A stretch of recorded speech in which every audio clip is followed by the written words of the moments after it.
नमस्कार शेतकरी मित्रांनो, स्वागत आहे तुमचं आपल्या कृषी अपडेट यूट्यूब चॅनलवरती। येत्या 12 तासात राज्यात जोरदार पावसाचा इशारा हवामान खात्याने दिलाय।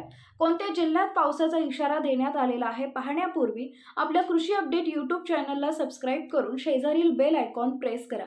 येत्या 12 तासात नागपूर आणि विदर्भ आणि महाराष्ट्राच्या अनेक भागांमध्ये वादळी वाऱ्यासह मुसळधार पाऊस पडण्याची शक्यता असल्याने भारतीय हवामानशास्त्र विभागाने येलो अलर्ट जारी केलाय। या जिल्ह्यांमध्ये पुढच्या 12 तासात बरसणार अवकाळी पाऊस।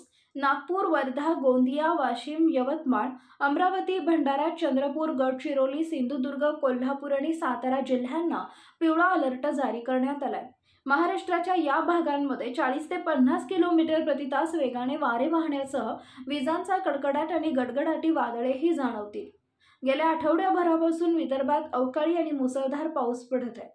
विदर्भात मुसळधार पावसाचा सामना सुरू असताना महाराष्ट्राच्या इतर भागांमध्ये वाढत्या तापमानासह तीव्र उकाडा जाणवत आहे।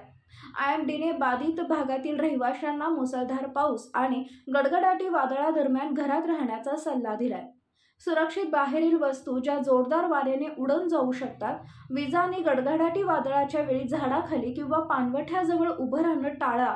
येत्या 12 तासात नागपूर आणि विदर्भ आणि महाराष्ट्राच्या अनेक भागांमध्ये वादळी वाऱ्यासह मुसळधार पाऊस पडण्याची शक्यता असल्याचे भारतीय हवामानशास्त्र विभाग IMDने येलो अलर्ट जारी केलाय।